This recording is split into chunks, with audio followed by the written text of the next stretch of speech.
Welcome to the Charles Carroll Society. I am your host, the self-appointed bard of the American Readout. Today we're going to talk about land confiscation in South Africa and who is really responsible for the wretched condition that many people in South Africa find themselves in.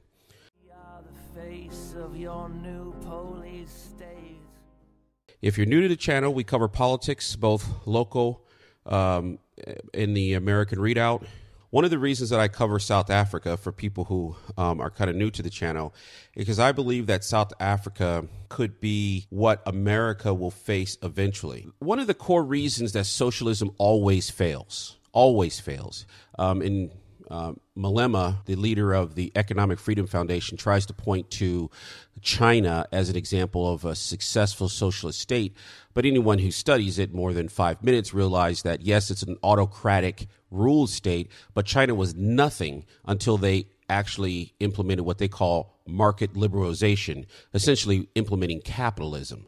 The core wrong of socialism is that it does not accept anything above what the mob of the people, as they call it, want. If you hear Malema talk, he says, hey, we are following the South African Constitution. We're following the law. You can't follow the law to do something that's morally wrong.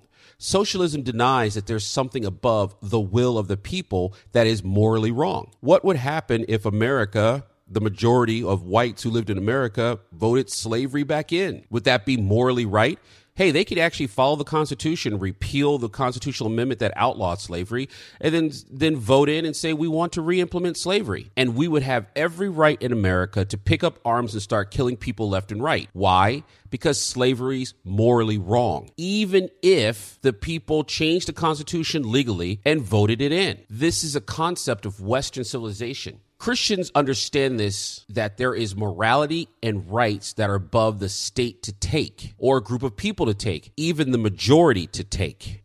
For this video, we're focusing on the fact that Christians understand that private property is a moral institution with moral rights attached to it. As I tried to study the conditions of many of the South African majority, remember, 30% of farms are owned by blacks. The majority of the land in South Africa is owned actually by the state already. I will say that again. 30% of farmlands are owned by blacks. And the majority of the land in South Africa is owned by the state. So one of the things that Christian thought on private property would say is, if you want to rectify the wretchedness of the people, you need to do so in the least intrusive manner. However, the question one can reasonably ask is this wretchedness caused by these white farmers owning 70% of the privately owned land? Remember, the state of the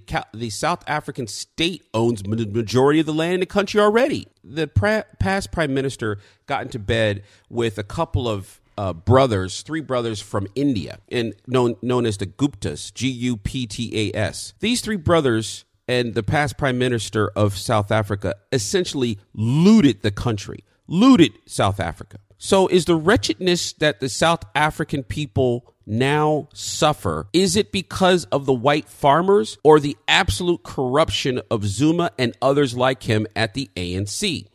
This one issue that we found was that Zuma stole 7 billion rand from Eskom. To put 7 billion rand into perspective, that would be enough to buy 1,400 farms at 5 million rands each for black farmers. Currently, 1,400 additional farms could be purchased willingly if the leadership of the ANC had not stolen the money from South Africa. Is the wretched condition of the poor blacks in South Africa currently in the year 2018 the cause of the racially minority group of farmers who own a bit of land? Remember, the state owns the majority of the land, and the state has been looting the country. Who's responsible for the wretched condition? Doesn't it sound a lot like the ANC, knowing that their leadership has looted the country over the last 20 years, is trying to find a scapegoat, an easy focus for the majority to say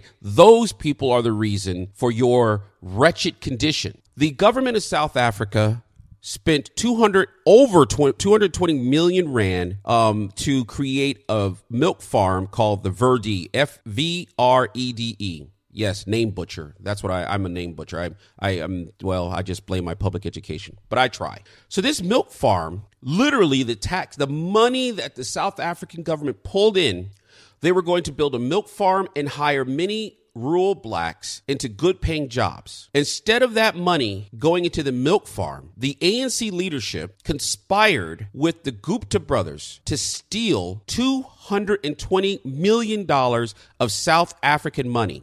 That was enough to buy an additional 44 farms at 5 million rand each for black farmers. It is estimated that the ANC leadership, Zuma, and these Indian Gupta brothers stole from South Africa's taxpayers around 50 billion rand in the last 3 years alone. Not total, just in the last 3 years. 50 billion rand could have purchased 10,000 farms for black farmers at 5 million rand each. Why, if you're going to say you're wretched, and I believe reason people could say that there are many poor black people in South Africa who may live in a wretched condition, we'll accept that. But is stealing a few thousand farms from white farmers the cause of your wretchedness in 2018? While you're letting your leaders in the ANC loot the country where you could be they have stolen so much land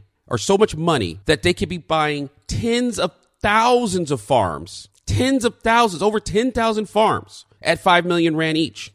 It's interesting to watch the Guptas, as I did my study of the Guptas, these Indian brothers. These Indian brothers had a wedding that lasted for a week and cost hundreds of millions of dollars, paid for by South African taxpayers. They chartered a major airline, the whole jet, and flew in entire staffs of Indian, because you know what? Africans can't cook. To have Indian food, one of the chefs was provided his own servants. All of this money was seized, stolen from the South African taxpayers, both black and white.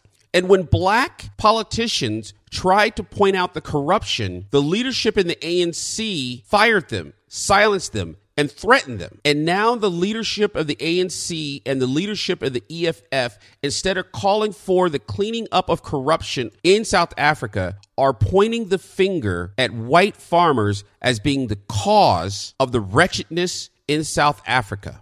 Why are the people of South Africa, why is it Malema of EFF? Why aren't the protesters focusing on the corrupt leadership of the ANC with the same energy and vigor they focus on a minority group that owns some of the farmland? In relieving the wretchedness of the people, you have to look at the least intrusive way to do it, or you are committing an injustice, and an injustice can be morally fought against using all means at your disposal. I would encourage the people of South Africa, both black and white, to focus on the corruption that has cost you tens of thousands of farms, which could have been simply purchased. You could have taken that money, billions and billions of rand, and basically the state owns most of the land in South Africa. You could just walk through the state's own land and start carving up the state-owned land in 5-acre farms for the people and using the money of the state to help these people get started. You wouldn't have to seize anybody's land. You would just use the state land and this money to create new farms. I encourage the Africans in South Africa to take a look at this corruption and think through who truly is the cause of the wretched condition of many poor in South Africa. Viva Crystal Ray, Viva Crystal Ray, Viva Crystal Ray, the Virgin of Guadalupe. All the things I find strange,